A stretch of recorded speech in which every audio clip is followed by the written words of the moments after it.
Hello and welcome to Monocle 24's The Urbanist, the show all about the cities we live in. Filling in for Andrew Tuck this week, I'm Tom Edwards. Coming up on today's programme... We've had this few centuries old experiment in the nation state. It hasn't worked. Let's hand back power to people living in cities. We're going to have to find models where one shares in the burden of making it happen. The moments of change are moments of great danger, that you might get everything wrong, in which case you come back in 20 years' time and said, what have we done? But, the hope is that you can really transform something for the better. We are in Ireland this week, in the old port city of Cork, where the Academy of Urbanism has just held its annual congress. With the theme Cities on the Rise, the focus of discussion this year was as much about unlocking the potential of so-called second cities as it was about tackling the challenges posed by the big ones. Join us as we hear from the likes of Richard Florida, Susanna Ruiz, Regitze Hess and more. That's all coming up over the next 30 minutes right here on The Urbanist. So, welcome to this week's episode. You might remember our coverage from last year's Congress, where Andrew Tuck reported from the Danish city of Aarhus. It seems like the idea of shining a spotlight on second cities worked, and this year the Academy of Urbanism decided to head to Cork. The city has had its challenges through the years, and continues to struggle somewhat to thrive in the shadow of Dublin, despite big investment from international companies.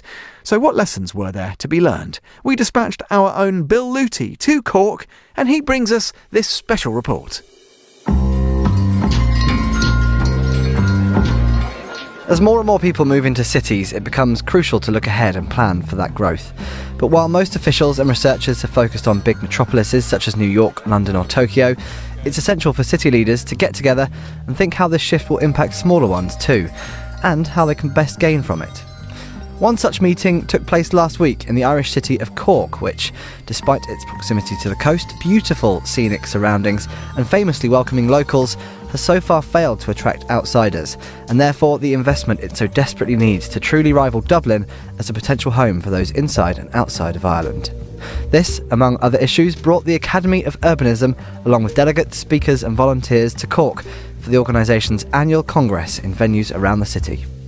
The main day of talks started with a speech by Ireland's Deputy Prime Minister, Simon Coveney, the man charged with developing Ireland's smaller cities, who gave us this overview of the current situation in Cork. Let's listen in. And so, during the strong economic growth period when Ireland's population grew, this city actually, within the city boundaries, actually shrunk in terms of in population terms. Yet we saw very dramatic urban development on the outskirts of the city because the perception of what was acceptable and desirable for families and for people coming to work in Cork was that everybody wanted a house in a housing estate with a garden, with a garage, and they wanted to live outside of the city because that was associated with quality of life. And as a result of that, the demands that come from a growing population living in a city centre have not been as acute or as strong in Cork City as they have been in other cities like Bilbao. And we're going to change that. We're going to change that by changing local government and how it functions. And we are in the process of doing that in a very practical and real way. We're going to change that in terms of how we plan. Instead of planning for the next election, we're now planning for the next generation. I know that sounds a little bit corny, but it's true.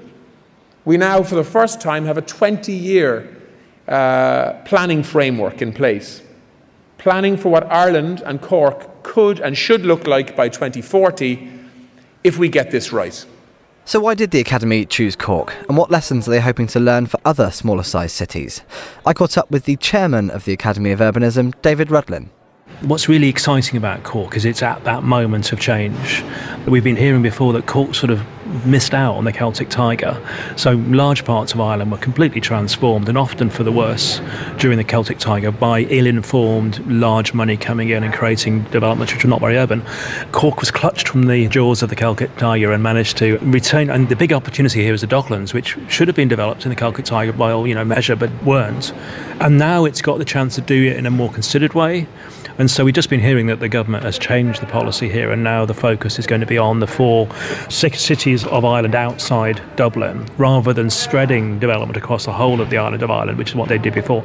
So Cork is now Cork is the largest city outside Dublin, and Cork will get this massive growth spurt as a result of this government policy. And as a result, the money that the minister was talking about, huge investments in regeneration and in new housing, and Cork will be the main beneficiary for that. It's also a moment where the City Council has just expanded its geographical area at the expense of the county, and so it'll become a much bigger administrative area as a city. And there's lots of investment in here. There's a lot of interest because of the American tech giants which are based here. So come back in 20 years' time, it will have changed, and hopefully we'll be very impressed, and it'll be the new Bilbao. The moments of change are moments of great danger, that you might get everything wrong, in which case you come back in 20 years' time and said, what have we done? But, the hope is that you can really transform something for the better. Do you think it's places like Dublin, and I live in London, it's kind of getting almost desperate how housing and bit of congestion and this kind of thing? Why are cities like that only just realising that actually they don't need everything? They don't need to have all of the industry, all of the people, all of the time, and push it out to places like this? Because no city in the world ever said that. No city in the world ever said, oh, no, you have it. Honestly, we don't need any more development. Thank you very much. That's not in the nature of a city. A city by nature is acquisitive. It will go for as much growth, as much development as it can get. And there's no real way of stopping that. And what's happening in London, and what's happening to a slightly lesser extent in Dublin, is that the values have gone up to such an extent that people on even quite good salaries are no longer finding they can find the quality of life they want in London. And so there's now an outflow out of London of sort of 30-somethings. The young people go to London, they live in shared flats and so on. When they want something else, they find they can't do it in London, and so there's a big shared sort of net outflow of people, and they come to places like Manchester and Birmingham and Leeds and the other big cities because they want city life, but not so they can't afford it. And you can buy a decent-sized property in those provincial cities for the price of a tiny little bedsit in London, and it's not quite as extreme in Ireland, but there's something of that going on. And, you couldn't commute from Cork to Dublin, but actually, if you were going to start a business, you might say, well, Cork's a much better place to do it. I can get better premises, my family can live in a better environment, and so on. And so I think that is a sort of spillover from the growth of the cities, which the other cities can then benefit from. It's more than policy. Policy doesn't really manage that. I mean, in the 50s, we had policy which tried to stop London growing and push stuff out to the other cities. It didn't really work. It's not how cities really operate. Now, we couldn't put cities into focus without talking about transport, smart cities, and the dawn of the age of autonomous vehicles.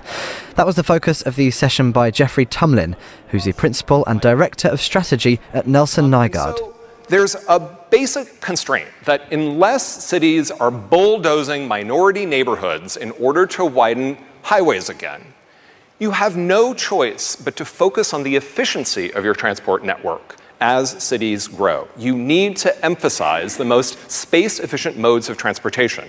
In order to make it possible to drive for people who need to drive, you need to make it possible and desirable for all those other people to stop driving in front of you.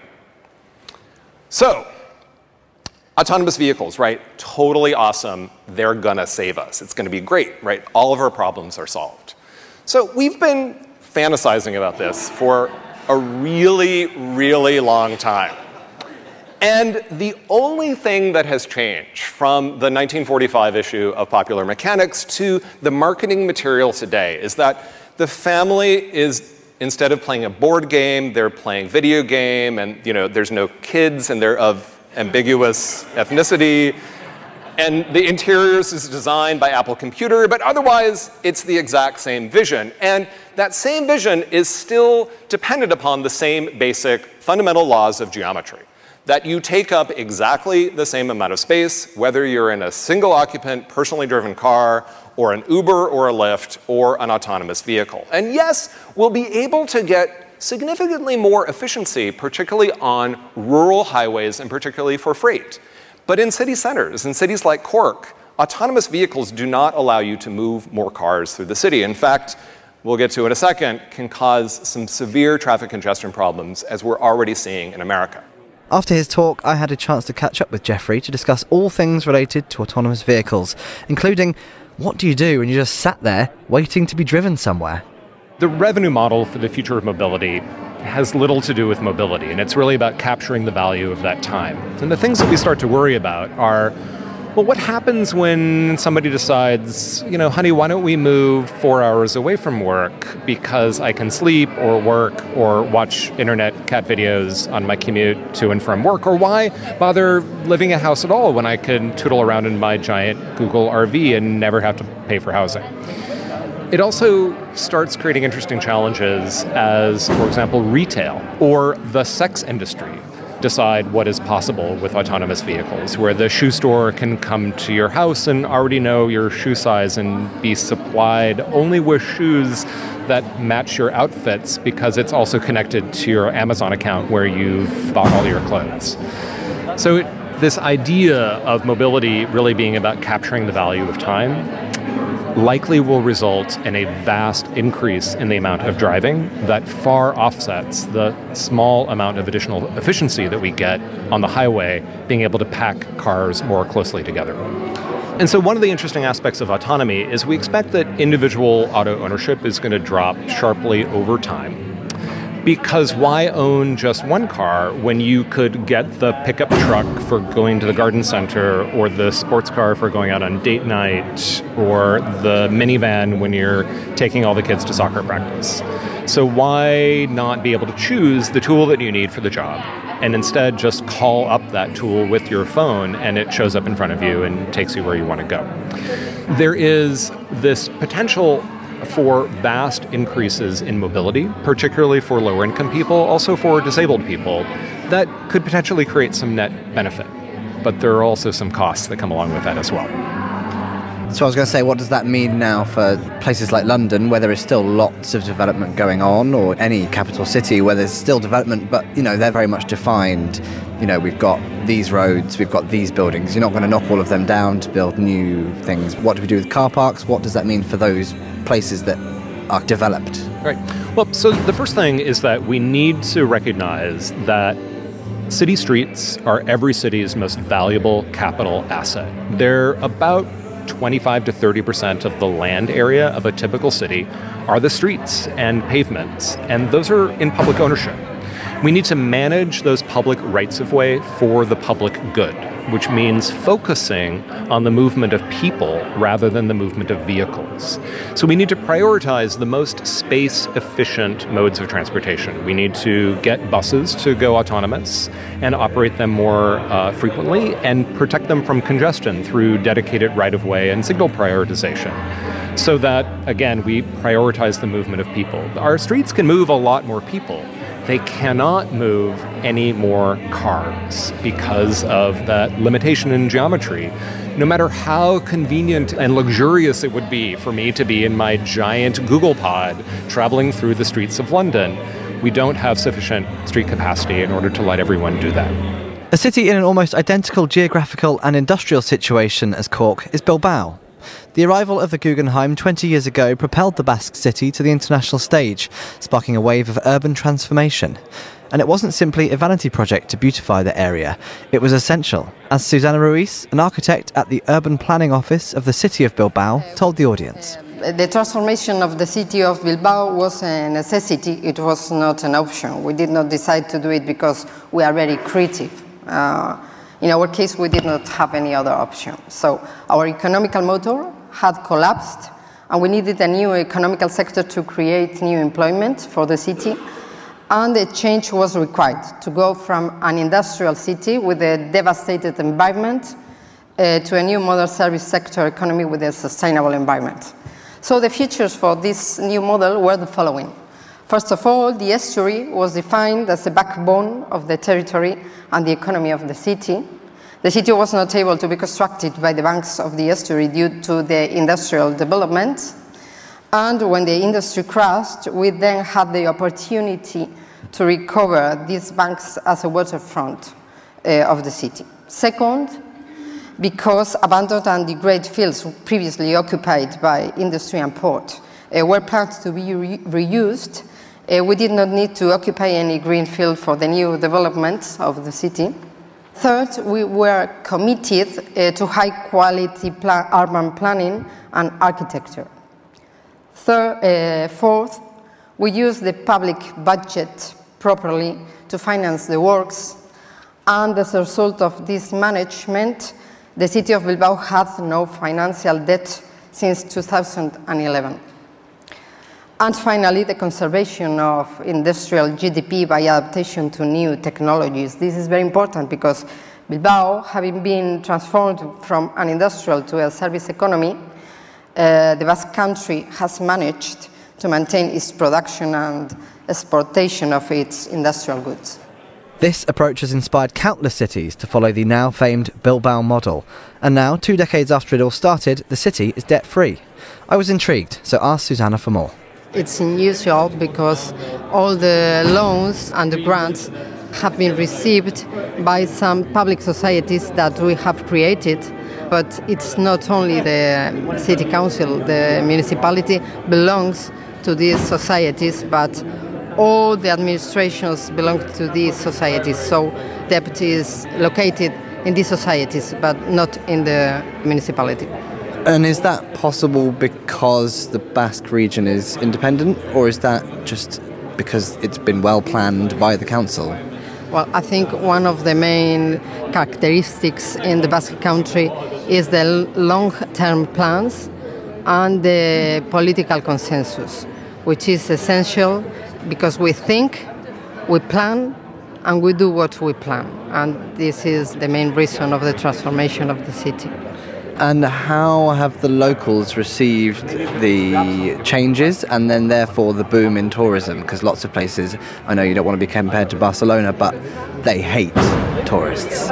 How have you kind of stopped that from happening? Yes, because we do not have the size and the problems of Barcelona. Our tourism sector is rather moderate, and I think it won't grow in order to be a problem for us. It almost sounds too perfect. Have there been any problems? Yes.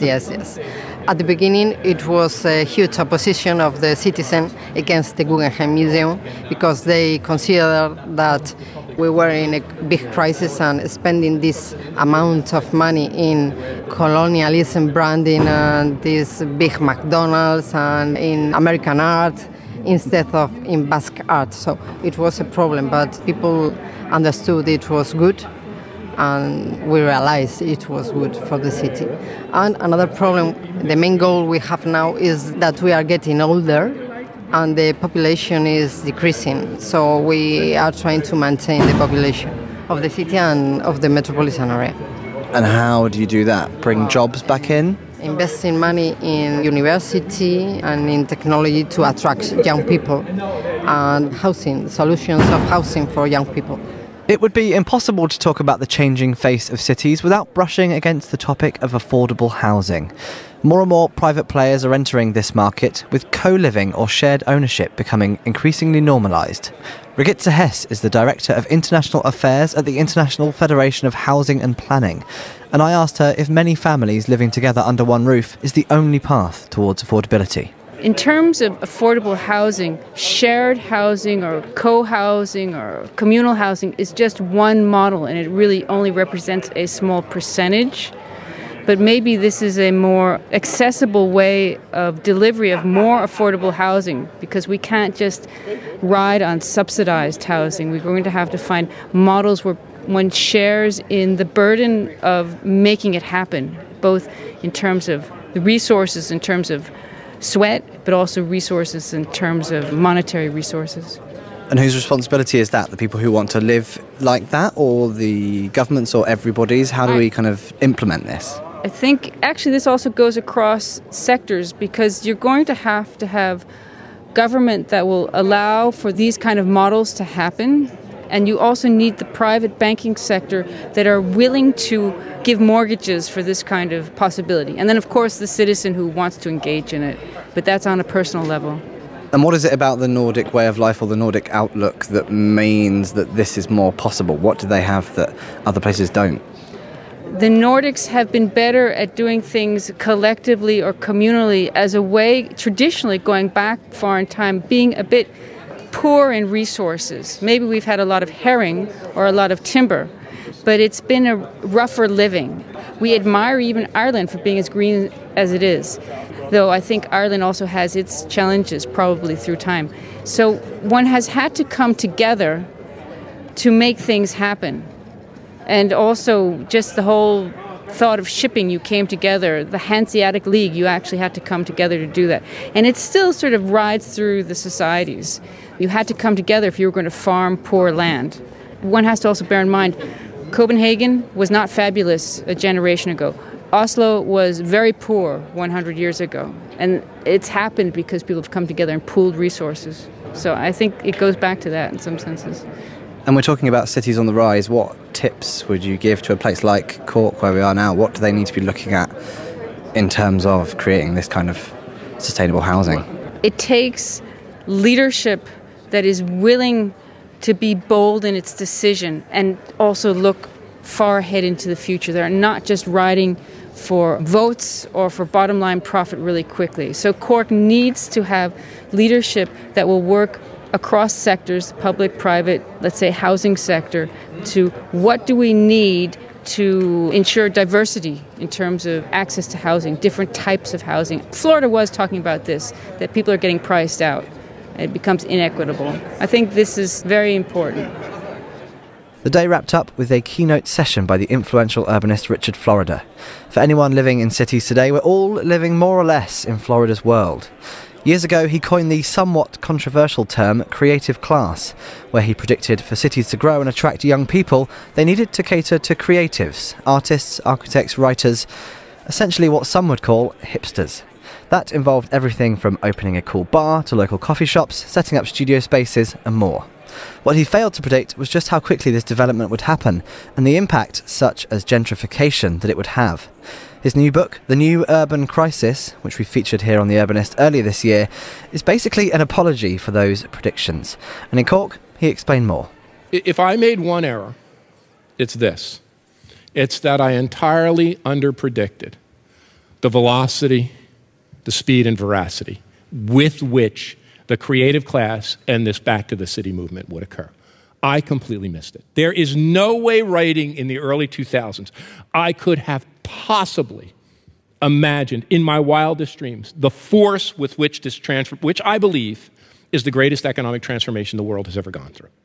What we are living through now, this combination of creative economic activity, the knowledge revolution, and urbanization, this packing of knowledge and creative people in cities and urban areas, the world being not flat but spiky and clustered. This is the greatest economic transformation. It's bigger than the transformation Marx wrote about from agricultural feudalism to industry. It's bigger than the transformation of the early 20th century, which provoked 2 world wars. And it does not surprise me that we are seeing this unbelievable backlash. So here we are. Here we are. The urban-rural divide. The concentration of economic advantage in a small number of places. The falling behind of places outside. A new urban crisis, which is largely, not entirely, of success. A crisis of metropolitan centers who have attracted so much in the way of knowledge, so much in the way of investment, so much in the way of technology, so much in the way of the creative class, that they become increasingly unequal, increasingly separate and segregated, and increasingly gentrified and increasingly unaffordable. So, is there anything that can be done about it? Or for cities like London, New York and Tokyo, is it just too late? Here's Richard again. If we think about 2 scenarios, the bleak and the better, I think we're living in the bleak scenario. Look at what's happened in the United Kingdom with Brexit, with this great divide, with the anger of people in rural areas in the countryside at the success of London. Even worse, if I want to be bleakest of the bleak, a scenario I could have never imagined, a complete dysfunctional, narcissistic, D-list celebrity like Donald Trump could loom into the presidency of the most powerful nation on earth because of this divide. He really campaigned against tolerance, against diversity, against cosmopolitanism, against the urban elite on a campaign, I mean, I've said this, but it's like restore power to white male Americans. So, look, I think hopefully that's about as bleak as it can get. And what would look like a better scenario is that we would wake up in Britain, in the United States, in Europe, in the world, and say, look, we've had this few centuries old experiment in the nation state. It hasn't worked. We've had a couple of world wars. Now we have this nutty populism. Let's hand back power to people living in cities. And there's one statistic that I think is very telling. In the United States, where I come from, less than 20% of Americans have any level of trust and confidence in their national government. That's the presidency and the Congress. When you look at the states in the United States, it's about 50-50. I think it probably depends on if a Republican or Democrat is in power, the other half say no. But when you get to the local community level, about 3/4 of Americans actually have great trust and confidence in the place they live. That's because you get to choose the place you live, you get to pick the kind of government you have, you get to pick the kind of people you want to live around. There, really, partisan ideology doesn't matter. People want to make a great city, Democrat, Republican, liberal, or conservative. So I think that's the better scenario. It's not euphoria, it's not utopia, but it's a world in which local cities and local communities have more power, and we can coexist, rural and urban, suburban, liberal, conservative, moderate. We all get to pick where we live, and instead of bashing each other in the heads, we pick where we want to live and we coexist with one another. I think in the next 20 years, that's a doable scenario. That better scenario is one we can get to. And how do we stop the nice small places like Cork from becoming the big horrible places like London? I think the new urban crisis, rightly or wrongly, snuck up on people. If you had talked to someone in London 20 years ago, you talked about somebody in New York when I was a boy, New York could be this place filled with creatives and young people and families, and they would have said, you're bananas. You know, New York is falling apart. It's a hellhole. It has high crime, and it's fiscally bankrupt. If you had said that Pittsburgh would come back, or Detroit, where my wife is from. I was just in Newark, New Jersey, my boyhood hometown, and it was a bustling thing downtown. People would have said, you're from the moon. So I think the urban renaissance snuck up on people. Now, a place like Newark, or a place like Detroit, or a place like Pittsburgh, or a place like Birmingham or Manchester, they've got a shot now. Philadelphia, at saying, we're going to try to address affordability. We're going to try to address class division. We're going to try to be more inclusive. I think for smaller places, they have to be, the word I would use is intentional. They would have to be intentional about regeneration, but intentional about being inclusive. And it can be done. It's hard to do it. You have to devote time and thought to being affordable, to maintaining affordability, to being a place where middle-class and blue-collar people can succeed. But you can do it, and if you put your mind to it. And I think the way I look at it is actually the hard problem was urban regeneration in the first place, bringing back our cities from the great suburban nowheres, really turning the tide and bringing back cities and urban areas. I know it sounds daunting, but it will be relatively easier to make those places more inclusive now that they have economies that function, that generate tax revenue, that create employment. And, you know, one thing we know is cities have record low unemployment. That's not saying much to the person who can't afford to live, but you can develop local social safety nets, not national ones, local social safety nets, higher minimum wages, better programs and policies for social or affordable housing. So I think inclusivity can be done. The way I look at it, the urban revitalization that we're living through took 2 or 3 decades. And it took a lot of hard work locally to do it. Making inclusive urban areas or inclusive rural areas or inclusive communities may take 2 or 3 decades, but we have to be intentional about it. If we're intentional about it, I think we can achieve it. If there's a main takeaway from the Academy of Urbanism's Congress, it's that while there's still a long way to go, at least the conversation about rethinking how cities should be shaped has started. And in the years to come, smaller cities like Cork, that often live in the shadow of bigger urban areas, will play a crucial role in ensuring that city living doesn't become so unbearable it's a thing of the past. Thanks, Bill. That was Monocle's Bill Luty reporting for The Urbanist from this year's Congress of the Academy of Urbanism in Cork. And that's all for this week's edition of The Urbanist. The programme was produced by Carlotta Ribello and edited by David Stevens. To play you out of this episode of the programme, an artist born and raised in Cork. It's Simple Kid with The Commuter. Thanks for listening, city lovers.